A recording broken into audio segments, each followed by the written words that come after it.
everyone, it's Claire from the Planning Guide. Today I am guiding you through travel options for Disneyland Paris.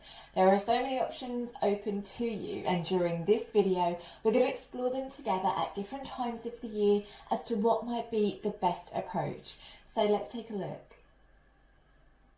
Okay everyone, for this video we're going to keep things really simple and do two comparisons for your travel.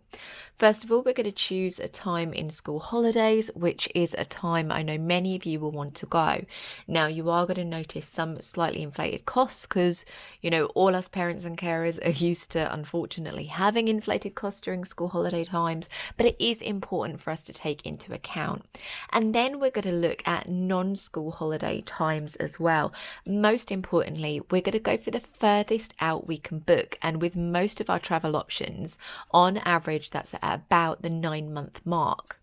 So let's do this first of all and look at our school holiday comparison. We're going to do this for August the 1st to the 5th. This is a Monday to Friday. I have chosen travel times for all the elements of travelling that would get us to Disney mid-afternoon and that we would leave Disney mid-afternoon, because time of departure and arrival can really alter travel costs as well. So because we're doing a comparison, let's make sure that we're keeping everything the same.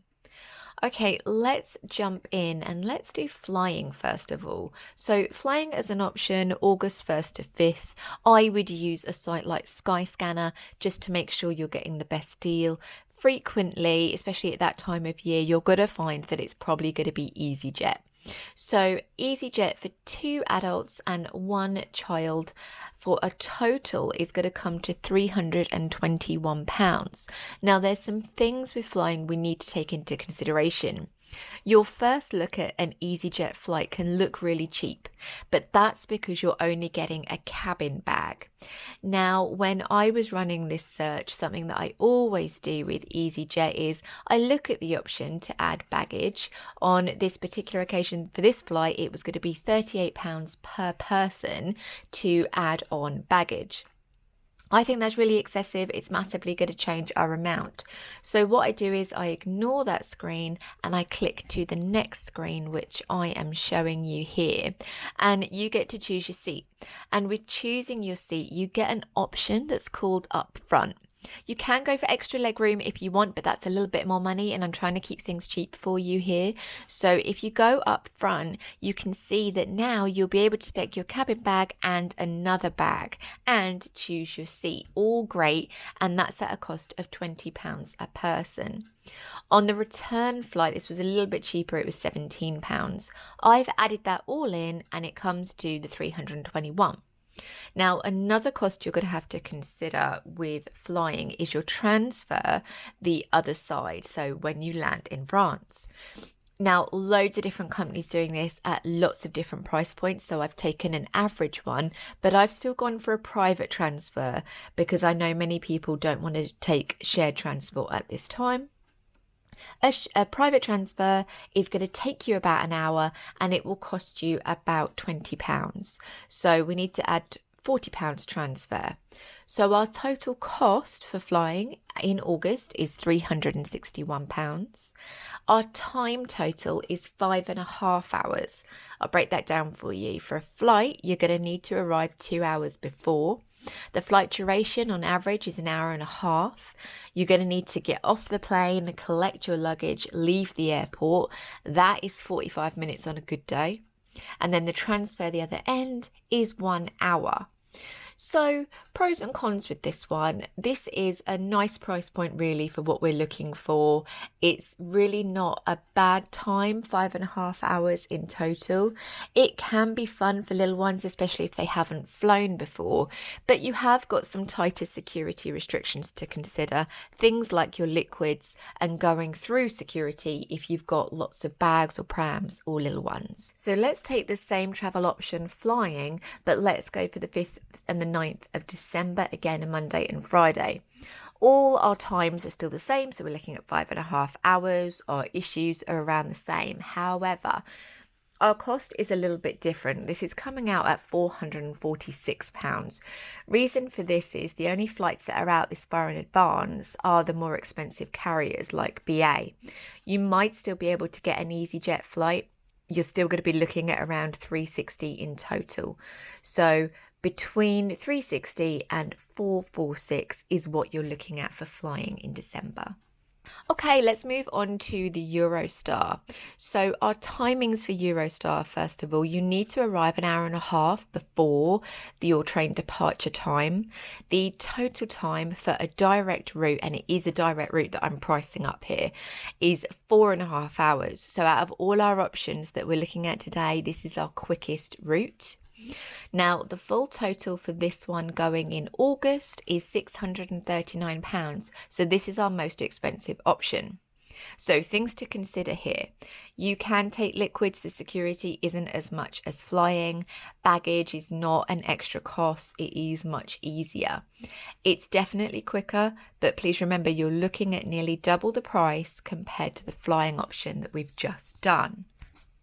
Now let's take Eurostar for looking at our December option, the 5th to 9th. All our timings again are the same, still the quickest at 4.5 hours on a direct route. However, the cost is massively different. If you can book your Eurostar tickets as soon as they come out, 9 months in advance, or even between 7 and 9 months in advance, it is much cheaper. So for the same tickets now, we're looking at £337.50. This puts Eurostar back in a contender place with all the other options. So we need to keep that in mind, that the main difference with Eurostar is when you book. So moving to our ferry options, some things to consider here. With the ferry, you need to arrive 45 minutes before. The ferry journey itself is an hour and a half, and then your drive the other side is about 3.5 hours. So your total with the ferry is 5.5 hours. If we move to costs, at the August time, we're looking at £150 for the ferry. You're looking at £100 for the tolls.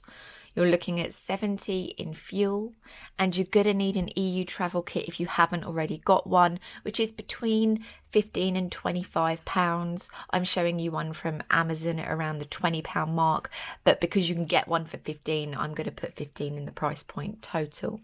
So that makes it 335.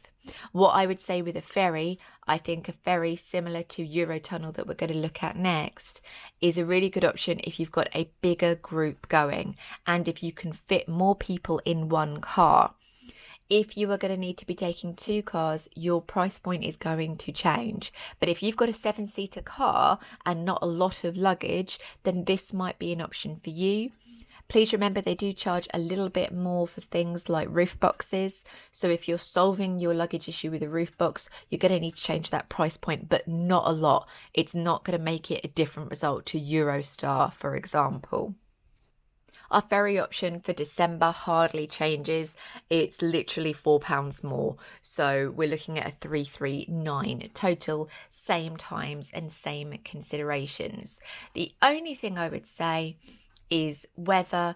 Think about winter and ferry and how choppy it can get. If you've got little ones that particularly get travel sick, I would advise against this. I've been on a ferry when it was very choppy and it was not a pleasant experience. So just something to keep in mind. Next up is the Eurotunnel. So for the Eurotunnel, they are asking you to arrive 1 hour before. The journey in the tunnel is 1 hour 25 minutes. The drive the other side, 3.5 hours. So this totals out at 6 hours. So it is our longest option, just by a few minutes. Our cost for Eurotunnel, slightly more than the ferry. So it's 164 for the tunnel itself. And then it's the same for tolls, fuel and the EU travel kit. This comes out at 349.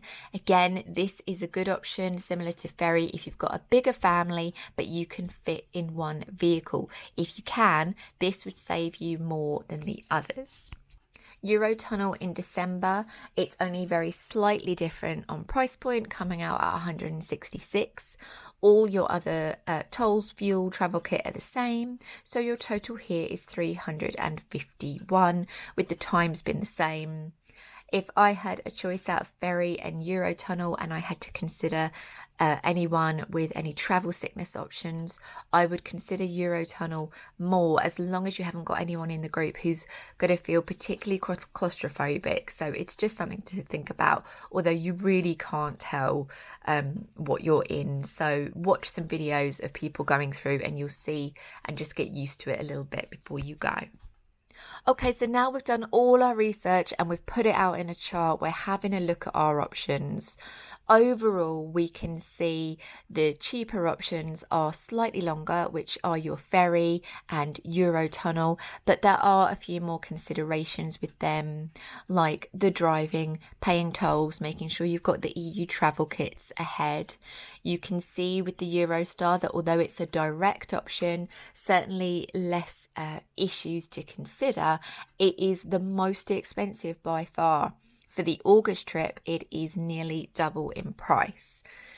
Looking at flying, the thing you need to take into consideration here out of all the options, this is probably the one that can be the most affected by changeable elements that you just can't control. So if you are members of any of the social media groups for Disneyland Paris, you'll see people tend to have issues with flights more than they do other elements. So it's just something to consider. If we move to our December chart, so this is where things have changed for us. The reason it's changed is because the time distance we've got to book. When you are looking at more like 7, 8, 9 months in advance, ideally that 9-month marker, the Eurostar itself becomes significantly cheaper. So we can see now it's practically in line with the other options. Flying here looks a little bit more expensive, but like I said earlier, this is because some of the cheaper airlines like EasyJet aren't going out that far yet. Something else to mention here is looking out for sales. So Eurostar and people like EasyJet do run sales and do make it a little bit cheaper. What I would always look out for is that the advertised price on those sales is not going to be the final price you pay. It either won't have tax included or baggage or things like that. On the Eurostar sales, you often see them that they are tickets from St. Pancras going into Paris itself for a cheaper price. And that is right, it is cheaper than it normally is. But then you need to add on an RER ticket, which is about 8 to 11 euros, which is often the normal difference in price between the sale price and what you'd normally pay. So always do your research and have a look. But here you can see all our options are suddenly becoming a bit more lined up. And so it's going to come down to some preference choices for you, what is best for your family and group. So one more thing to consider when you're going on the Eurostar is an interesting option they do around a free seat for under 4-year-olds. I'm showing you 2 pictures at the minute. The picture on the left is premier seating. The picture on the right is standard. Now, sometimes there is only between a £10 or £15 price difference between the two.